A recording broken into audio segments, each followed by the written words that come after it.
ওলি আল্লাহর জমিন, ঠিক না কি? এই জমিন ওলি আল্লাহর জমিন। এই দেশে যারা ওলি আল্লাহর দুশ্মনী করবে মনে করবেন যে তারা বারাকিয়া আর আব্দুল স্থায়ী। যারা ওলি আল্লাহর দুশ্মনী করবে, মাজারে যারা আঘাত করে মনে করবে যে তারা বারাকিয়া, টাকার জন্য খ্রিস্টানদের দালালি করার জন্য তারা এই কাজ করে। আসলে তারা বারাকিয়া, তারা বাড়ার মতন আসছে। আর আমরা হচ্ছি এই দেশের স্থানীয় নাগরিক। কেননা কারণ এটা ওলি আল্লাহর জমিন, আমরা ওলি আল্লাহর উত্তরসূরি, ঠিক না বেটি? আল্লাহ নিজে আমার নবীর উপরে দুরূদ শরীফ পড়ে এমনকি সালাম দেয়। তাহলে সমস্ত ইবাদতের ইবাদতের ইবাদতের গুরুত্বপূর্ণ ইবাদত হইল আমার নবীর উপরে দুরূদ শরীফ পড়া, নবীকে সালাম দেওয়া, ঠিক না বেটি? হিন্দুরা পর্যন্ত ডাক দিয়ে বলছে, হুজুর আমারে বলতেছে এই যে আলেমরা এসে আমাদের পূজার মধ্যে দাঁড়ায় থাকে, আমাদের বেটেন গুলা সাজ্জা টাজ্জা গেছে মূর্তির সামনে, হ্যাঁ পূজা হইলো। এটা ধর্ম হইলো মূর্তির সাথে এরা নাচানাচি করবে, মূর্তিকে সাজদা করবে, পূজা করবে। হুজুর এই যে আপনাদের আলেমরা এসে দাঁড়ায় থাকে, এতক্ষণ পর্যন্ত বসে থাকে, আমরা প্রসাদ পর্যন্ত খাওয়াইছি, তারা যায় না। তারা যদি দাঁড়ায় থাকে আমাদের মহিলাগুলা কি চাইলে তাদের সামনে আসতে পারে? তাহলে এটা আমাদের জন্য অবমাননা করা হইল। তারা মাজার ভেঙ্গে মন্দিরকে পাহারা দেয়, মিল্লাদের তাবারক তারা নাজায়েজ ফতুয়া দিয়ে মন্দিরের মূর্তি পূজার প্রসাদ পর্যন্ত তারা খায়। তাহলে আপনি চিন্তা করে দেখেন তারা কতটুকু ক্ষমতা লোভী। অথচ ইব্রাহিমের চেতনা ছিল মূর্তি ভাঙ্গা দেয়া, মূর্তি পাহারা দেওয়া নয়। ইব্রাহিমের চেতনা ছিল মূর্তি ভাঙ্গা, মূর্তি পাহারা দেওয়া নয়। আজকে আপনি বাইতুল মুকাররমের আপনি নিরাপত্তা দিতে পারেন না, আপনি মন্দিরকে নিরাপত্তা দেওয়ার জন্য মন্দিরে আপনি চলে যান। তাহলে বুঝতে বাকি রইল না যে তাদের ঈমান অনেক অনেক দুর্বল, ঠিক না বেটি? প্রকৃত ঈমানদার যারা, তারা কখনো এরকম করবে না। হিন্দুরা আমাদের কাছে কমপ্লেন করছে, মহিলারা সাহায্য দেয় মূর্তির কাছে, এরা পূজা করবো, পূজার কাজে এরা নিয়োজিত হবে, এই ঘন্টা দেড় ঘন্টা গিয়ে বয়ে দেয় মূর্তির সামনে। এই মৌলবীরা লেগে আমরা পর্যন্ত যেতাম পারছি না। আপনার এলাকায় জিজ্ঞেস করে দেখবেন না, আমরা সদরের সন্তান। আমার বাবাজিরা, বন্ধুরা, গভীর মনোযোগ। ইসলাম কাকে বলে? ইসলাম শব্দের অর্থ হলো শান্তির ধর্ম। শান্তি কেমন করে আসে? গভীর মনোযোগ। আপনি আপনার ধর্ম পালন করবেন, হিন্দু ভাই হিন্দু ধর্ম পালন করবে, বুদ্ধ ভাই বুদ্ধ ধর্ম পালন করবে, খ্রিস্টানের ধর্ম পালন করবে। আপনি যদি আপনার আল্লাহর পবিত্র কালামুল্লাহ দিয়ে, কুরআনে মাজিদ দিয়ে, হাদিস দিয়ে যদি একজন বেদুনকে মুসলমান করতে পারেন, তাহলে আপনার জন্য এটা সওয়াবের কাজ। কিন্তু জোর করে কাউকে আপনি আপনার ধর্মের মধ্যে নিয়ে আসতে পারবেন না, মুসলমান বানাইতে পারবেন না। এই আদেশ নবী আমাদেরকে করে নাই, ঠিক না? একজন ভাইকে জোর করে আপনি নিয়ে যেতে পারবেন না। ইসলাম বুঝাই যদি আপনি মুসলমান বানাইতে পারেন, তাহলে এটা সওয়াবের কাজ, ঠিক না বেটি? তাহলে বুঝতে হবে এই জমিন হচ্ছে ওলি আল্লাহর জমিন, ঠিক না বেটি? এই জমিন ওলি আল্লাহর জমিন। এই দেশে যারা ওলি আল্লাহর দুশ্মনী করবে মনে করবেন যে তারা বারাকিয়া আর আব্দুল স্থায়ী। যারা ওলি আল্লাহর দুশ্মনী করবে, মাজারে যারা আঘাত করে মনে করবে যে তারা বারাকিয়া, টাকার জন্য খ্রিস্টানদের দালালি করার জন্য তারা এই কাজ করে। আসলে তারা বারাকিয়া, তারা বাড়ার মতন আসছে। আর আমরা হচ্ছি এই দেশের স্থানীয় নাগরিক। কেননা কারণ এটা ওলি আল্লাহর জমিন, আমরা ওলি আল্লাহর উত্তরসূরি, ঠিক না বেটি? এই জন্য ওলি আল্লাহর বিপক্ষে যারা কথা বলবে তাদেরকে কখনো সাপোর্ট করা যাবে? কখনো সাপোর্ট করা যাবে? আল্লাহকে যদি পাইতে হয় তাহলে আগে আপনি আপনার আল্লাহর হাবিবুল্লাহকে পাইতে হবে। আল্লাহকে যদি খুশি করতে হয়, আল্লাহর নবীকে আগে খুশি করতে হবে মিয়া। কারণ আমি গত বছর আপনাদেরকে বলে দিয়ে গেছিলাম, এই যে আপনি এত ইবাদত করেন, এত আমল করেন, আপনি শত শত শত শত আমল করেন, আল্লাহ কোন আমল করে না। আল্লাহ আপনাকে নামাজ পড়ার কথা বলছে, আল্লাহ নামাজ পড়ে না। আল্লাহ আপনাকে রোজা রাখার কথা বলছে, আল্লাহ রোজা রাখে না। আল্লাহ আপনাকে যাকাত দেওয়ার কথা বলছে, আল্লাহ যাকাত দেয় না। আল্লাহ আপনাকে হজ করার কথা বলছে, আল্লাহ হজ করে না। আল্লাহ কোনো আমল করে না। আল্লাহ ডাক দিয়ে কই, দুনিয়ার মানুষেরা শুনো শুনো, আমি কোনো আমল করি না, কিন্তু একটা আমল আমি আল্লাহ পর্যন্ত ছাড়ি না। বলেন সুবহানাল্লাহ। আল্লাহ আপনি নিজে আমল করেন? হ্যাঁ, কি আমল করেন? সূরার নাম সূরাতুল আহজাব। সূরার নাম সূরাতুল আহজাব 56 নম্বর আয়াতের মধ্যে আল্লাহ বলে, ইন্নাল্লাহা, নিশ্চয় আমি আল্লাহ, ওয়া মালাইকাতাহু, মালাইকা মানে ফেরেশতা, আমি বহু ফেরেশতাগণকে নিয়ে আমি আমার হাবিবুল্লাহর উপরে দুরূদ শরীফ পড়ি। মালাইকা মানে ফেরেশতা, মালাইকাতাহু, এই যে হুরা বহু বছর নিছিগা, বহু ফেরেশতাগণকে নিয়ে আমি আমার হাবিবুল্লাহর উপরে দুরুদে মুস্তাফা, কিয়ামে সালাম, আমি আমার হাবিবুল্লাহর উপরে দুরূদ শরীফ পড়ি। আর আমার নবীকে আমি মহব্বতের সহিত ফেরেশতাগণকে নিয়ে আমি সালাম দিই। বলেন সুবহানাল্লাহ।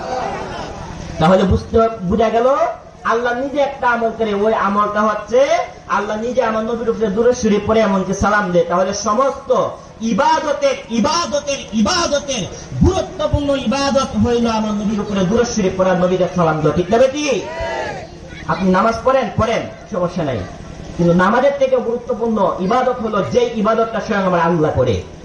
তাহলে আল্লাহ নিজে অবশ্যই দুরূদ শরীফ পড়ে সালাম দেয় আমার নবীকে। ইয়া আইয়ুহাল্লাযীনা আমানু, তোমরা যারা ঈমানদার হলো, আমাদেরকে আদেশ করছেন কে? আদেশ করছেন কে? এইজন্য আল্লাহর আদেশ মানবেন কি মানবেন না? আল্লাহর আদেশ মানবেন কি মানবেন না? আল্লাহর আদেশ মানবেন কি মানবেন না? তাহলে আল্লাহর আদেশ যদি মানতে হয় তাহলে দুরূদ শরীফ কম পড়বেন না বেশি পড়বেন? আমার নবীকে দাঁড়ায় সালাম দেওয়ার দরকার আছে না নাই?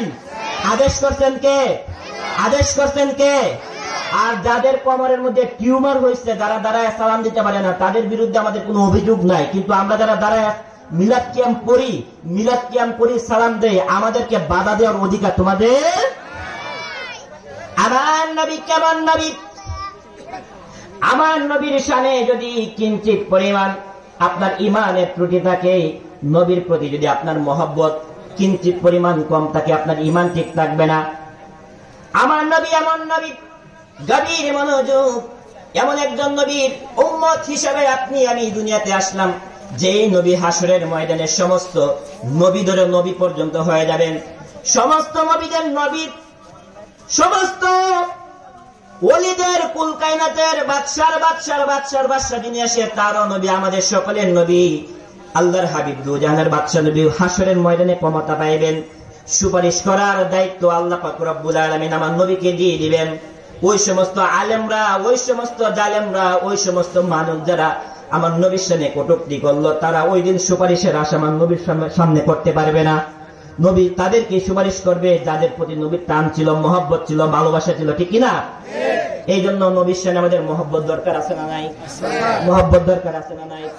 আমার বাবাজিরা, মূসা আলাইহিস সালাম এমন একজন নবী ছিলেন, এত রাগ ছিল, মূসা আলাইহিস সালাম যখন রাগান্বিত হয়ে যেতেন, মূসা আলাইহিস সালামের মাথার চুলগুলা এমন ভাবে দাঁড়াইতেন, আপনার গতি বেগ করে শক্ত করে যদি কোনো পাগড়ি পড়তেন, পাগড়ির ফাঁক দিয়ে, পাগড়ির মধ্যখান দিয়ে, পাগড়ির ফাঁক দিয়ে মূসা আলাইহিস সালামের চুলগুলা, মাথার চুলগুলা পর্যন্ত দাঁড়ায় যেতেন। সুবহানাল্লাহ বলেন।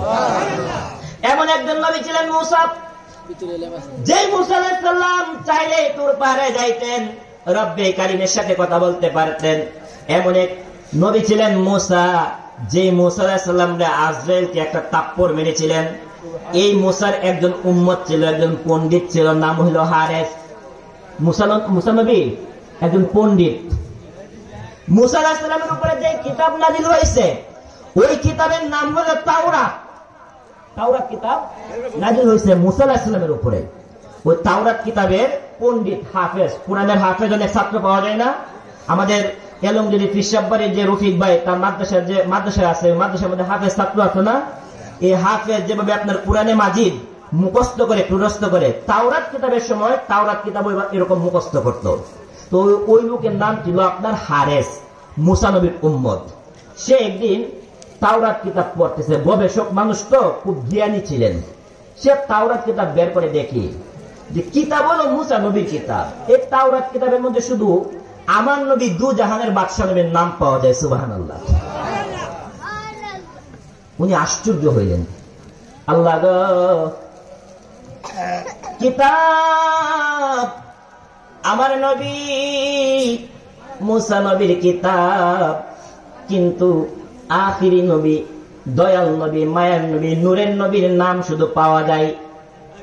উনি একটু রাগান্বিত হইলেন, কি আশ্চর্য, আমার নবী মূসা নবীর কিতাবের মধ্যে এটা আবার কার নাম?